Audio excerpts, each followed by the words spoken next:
अमित, जिन्हें accounts payable की profile में काम करते हुए अब 3 साल के आसपास का समय हो चुका है, अपने आप को थोड़ा फंसा हुआ महसूस करते हैं।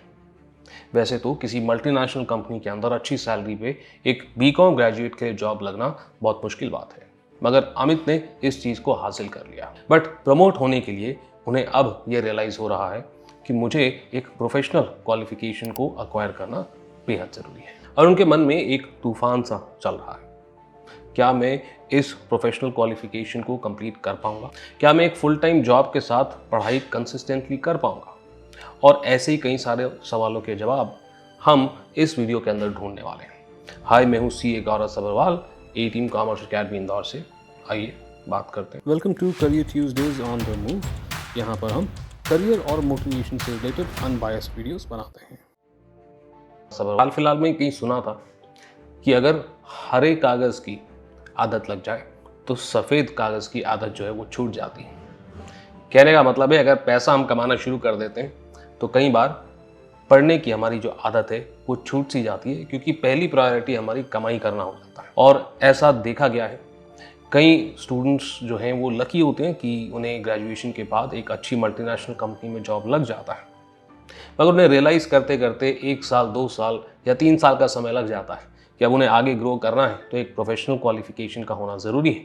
नहीं तो थोड़ा थोड़ा सा इंक्रीमेंट लेंगे या बहुत लंबे समय के बाद उन्हें कुछ प्रमोशन मिलेगा। मगर ACCA यहाँ पर एक राइट चॉइस हो सकता है, मगर एक वर्किंग प्रोफेशनल के लिए ACCA जैसा प्रोफेशनल कोर्स करना थोड़ा मुश्किल हो सकता है। पहले ये समझ लें कि मुश्किल क्यों होता है, उसके बाद मैं आपको एक सोल्यूशन दूंगा और बताऊंगा कि आगे आपका प्लान ऑफ एक्शन क्या होना चाहिए। तो आइए जानते हैं 3 ऐसे कारण जिसकी वजह से एक वर्किंग प्रोफेशनल के लिए डायरेक्टली ACCA करना मुश्किल हो जाता है। अब ध्यान रखें, मैंने यहाँ मुश्किल वर्ड का इस्तेमाल किया है, ये नहीं कह रहा इम्पॉसिबल है, मुश्किल है। रीज़न नंबर 1 वो है वीक बेसिक्स। अगर आपने बीकॉम करते से ही अपने ग्रेजुएशन के बाद जॉब शुरू कर दिया है, मोस्टली रियलाइजेशन आने में 2 से 3 साल के आसपास का समय लग जाता है। यहाँ पर बीकॉम में वैसे ही पढ़ाई कम होती है और 2 से 3 साल पढ़ाई से दूर रह करके जो बेसिक्स हमारे 11th-12th में स्ट्रांग होते हैं वो तक अब हमें ध्यान नहीं रहते। तो बेसिक्स वीक्स होते हैं, और यहीं पे हमारी अगली प्रॉब्लम आ जाती है, और वो होता है स्किल लेवल पेपर्स को डायरेक्टली देना। अगर आप डायरेक्टली स्किल लेवल पेपर्स को एड्रेस करते हैं इस समय में, जब आपको बहुत बेसिक्स नॉलेज जो है वो भी आपकी क्लियर नहीं है, तो there is a very less chance that you will be able to clear the skill level papers. Skill level papers clear करना मुश्किल हो सकता है। एंड प्रॉब्लम नंबर 3 इज़ कि चलें ये सब भी छोड़ दें, आप पढ़ाई कर रहे हैं, आप मेहनत करते हैं तो क्लियर कर सकते हैं, बट एक यहाँ पर इशू और आ जाता है, which is focus and consistency. देखिए, ऐसा होता है कि अगर 5 एग्जामिनेशन आप लेते हैं 13 में से, तो अभी भी आपके पास 8 पेपर क्लियर करने को बचते हैं। अगर आप हर 3 महीने में एक पेपर भी देते हैं तो आपको 2 साल के आसपास का समय लगेगा अपने ACCA की जर्नी को कंक्लूड करने का, और यही वर्किंग प्रोफेशनल्स के लिए मुमकिन नहीं होता है। वो हर 3 महीने के अंदर एक स्किल लेवल या प्रोफेशनल लेवल का पेपर जो है ACCA का नहीं दे पाते। अब उनकी गलती भी नहीं है, वो चाहते हैं पढ़ना, बट कई बार जॉब के साथ ऐसे ऐसे इवेंट्स आ जाते हैं, जैसे क्वार्टर एंड आ गया या ईयर एंड आ गया या मंथ एंड आ गया, जिसकी वजह से उन्हें अपने काम को आगे रखना पड़ता है और पढ़ाई को बैक सीट पे रखना पड़ता है। एंड रियलिस्टिकली वर्किंग प्रोफेशनल्स के लिए अब 2 ऑप्शंस बचते हैं।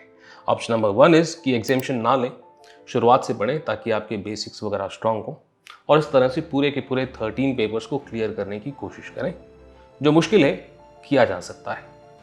और दूसरा पॉसिबिलिटी है कि आप अपने एग्जामिनेशंस को पढ़ाई के बेसिस पे लें, यानी कि ऐसा नहीं कि बिना पढ़ाई करे एग्जामिनेशंस ले लें, पढ़ करके एग्जामिनेशंस को लें, एंड देन बाकी के पेपर्स को आप अपने जॉब के साथ क्लियर करें। जाहिर सी बात है, यहाँ पर ऑप्शन नंबर 2 जो है, इसके अंदर आपके सक्सेस के चांसेस ज़्यादा होते हैं।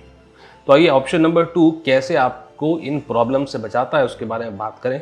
इससे पहले फटाफट से, अगर अभी तक चैनल को आपने नहीं किया है, सब्सक्राइब कर लें प्लीज़। इसी तरह की और हेल्पफुल वीडियोस मैं आपके लिए लगातार लाता रहूँगा। वीडियो अच्छी लगी तो लाइक भी ज़रूर करिएगा। चलिए जी, तो सबसे पहले देखें 4 ऐसे तरीके जिससे MBA integrated with ACCA course आपको मदद कर सकता है इन सारी लिमिटेशंस को पार पाके अपने फुल टाइम जॉब के साथ ACCA को कंप्लीट करने में। और फिर हम डिस्कस करेंगे कि 4 कौन से ऐसे तरीके हैं जिससे आपको ACCA जो है आपके करियर ग्रोथ के अंदर मदद कर सकता है।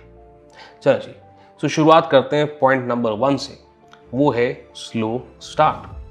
देखिए, जब हम वर्किंग प्रोफेशनल्स की बात करते हैं जिन्हें पढ़ाई करे हुए काफ़ी समय हो चुका है, तो उन्हें अपना फोकस बिल्ड करने में समय चाहिए होता है। अब क्योंकि आप 5 एग्जामिनेशन लेते से स्किल लेवल के पेपर पे जाएंगे और हर 3 महीने में एग्ज़ाम है आपके, और शुरू में आपकी पढ़ाई जो है वो बहुत स्लो चलेगी क्योंकि आप धीरे धीरे पढ़ेंगे, राइट। अब वो प्रॉब्लम यहाँ पे रिजॉल्व हो जाती है क्योंकि MBA इंटीग्रेटेड विद ACCA के अंदर पहले सेमेस्टर में ACCA का फिलहाल कोई पेपर नहीं होता है। पहले सेमेस्टर को आपको 6 महीने के अंदर उसका एग्ज़ाम देना होता है। तो यहाँ पे आपको एक स्लो स्टार्ट मिलता है, आप धीरे धीरे करके अपना फोकस जो है वो बिल्ड कर सकते हैं।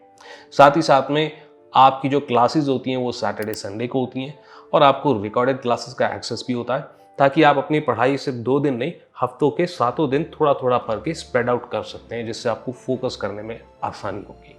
और साथ ही साथ में आपके जो 6 महीने के बाद एग्जाम्स होंगे वो भी रिमोटली कंडक्ट करे जाते हैं, यानी कि उन्हें भी आप घर से बैठ करके दे सकते हैं। ये एक धीमा स्टार्ट आपको देता है, धीरे धीरे फोकस बिल्ड करने का आपको चांस देता है। दूसरी बात, सेकेंड सेमेस्टर से आपके स्किल लेवल पेपर्स की पढ़ाई शुरू होती है। अब ये इंटरनल पढ़ाई होती है, यहाँ पर आपको चांस मिलता है अपने बेसिक्स को स्ट्रॉन्ग करने का, और इसी के साथ साथ आपके 9 एग्जामिनेशंस ACCA के भी प्रोसेस हो जाते हैं, जो कि आप पढ़ करके इंटरनली जिसके एग्ज़ाम्स दे रहे हैं। आपके बेसिक्स में जो भी बची कुची कसर होती है उसके अंदर A-Team मेंटरशिप प्रोग्राम के थ्रू हम आपकी मदद करते हैं, ताकि आप इंटरनल एग्जाम्स तो क्लियर कर ही लें, बट आपकी प्रिपरेशन जो है वो ACCA लेवल की हो। तीसरी बात, अब तीसरे सेमेस्टर के साथ आपकी जो प्रोफेशनल लेवल की प्रिपरेशन है और एग्ज़ाम देना आप यहाँ पर शुरू करते हैं, तो इसके लिए एक स्टार्ट प्लान के साथ होना चाहिए, प्रॉपर स्टडी प्लान के साथ होना चाहिए। इसमें आपको क्लियरली पता होना चाहिए कि कौन सा पेपर आपको पहले देना है और उस पेपर की एग्ज़ाम लेवल की तैयारी करने के लिए आपको क्या क्या करना है। अगेन, इसके अंदर भी A-Team कॉमर्स अकेडमी का मेंटरशिप प्लान के अंदर मैं आपको मदद करता हूँ, जिसके अंदर प्रॉपर स्टडी प्लान बनाने में भी I will help you out. And finally, यहाँ पर टारगेट किया जाता है कि MBA के साथ साथ बाकी के प्रोफेशनल लेवल पेपर्स को कंप्लीट किया जाए। यहाँ पर मैं एक डिस्क्लेमर दे देना चाहता हूँ, CA फाइनलिस्ट हो गए या CA में इंडिया फाइनलिस्ट हो गए या फिर कोई भी ऐसे स्टूडेंट्स जिन्हें प्रोफेशनल कोर्स पढ़ने का एक्सपीरियंस है, वो MBA के साथ ये 4 पेपर प्रोफेशनल लेवल के क्लियर कर सकते हैं। बट अगर आप एक वर्किंग प्रोफेशनल हैं, आपने BCom किया है, आपको पढ़ाई करे हुए 3 साल 4 साल हो चुके हैं, तो रियलिस्टिकली आपको कुछ समय और लग सकता है अपने इन 4 पेपर्स को क्लियर करने के। तो आइए देखते हैं वो 4 तरीके जिससे आपको MBA इंटीग्रेटेड विद ACCA आपकी करियर ग्रोथ में हेल्प कर सकता है।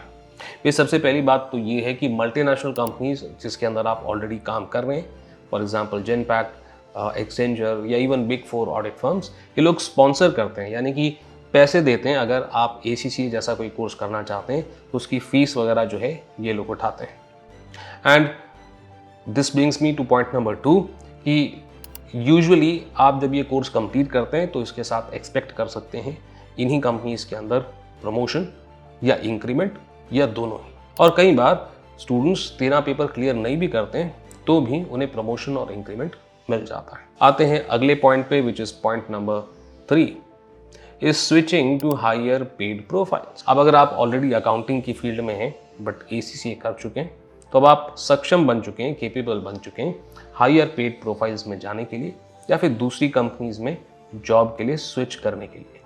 एक प्रोफेशनल कोर्स आपको ये अपॉर्चुनिटी देता है कि अब आप ऐसी प्रोफाइल्स में जा सकें जहां पर सैलरी ज़्यादा मिलती है। And point number 4 is jobs abroad. अगर आप अब्रॉड में जाकर के जॉब करना चाहते हैं तो ACCA एक ग्लोबल क्वालिफिकेशन होने की वजह से आपकी इसके अंदर मदद कर सकती है। हमारे कई सारे स्टूडेंट्स ने पास्ट में ऐसा किया है जो A-Team का मेंटरशिप प्रोग्राम के अंदर है, और इसलिए मैं कंफर्टेबली कह सकता हूँ कि आपके लिए ये करियर ग्रोथ का अपॉर्चुनिटी भी इस प्रोग्राम को करने से मिल सकता है। चलिए जी, मैं आपको एक्शन प्लान बताऊं इससे पहले ये तो बता दूं कि A-Team मेंटरशिप प्रोग्राम में आप क्या क्या एक्सपेक्ट कर सकते हैं। तो सबसे पहले तो आपके जो बेसिक्स हैं उसको स्ट्रेंथन करने के अंदर हम आपकी मदद करते हैं, आपको बताते हैं कि आपको ऐसा क्या क्या करना है जिससे आपकी प्रिपरेशन जो है वो ACCA लेवल की हो। उन 9 पेपर की एग्जामिनेशंस की मैं बात कर रहा हूँ जो आप पढ़ करके एग्ज़ाम दे रहे हैं। और दूसरी बात, आपके प्रोफेशनल लेवल पेपर्स के लिए एक प्रॉपरली स्टडी प्लान बनाना और आपको ये बताना कि आपको क्या करना है so that you are ready for your professional level exams. अब ये सब करने के लिए हम कोई चार्ज तो नहीं लेते, बट हमारी सीट की लिमिट यहाँ पर 12 स्टूडेंट्स के लिए ही होती है पर इनटेक। इस प्रोग्राम का अभी मार्च इनटेक चल रहा है, यानी कि अप्रैल में यहाँ पर बैचेस जो है शुरू हो जाएंगी।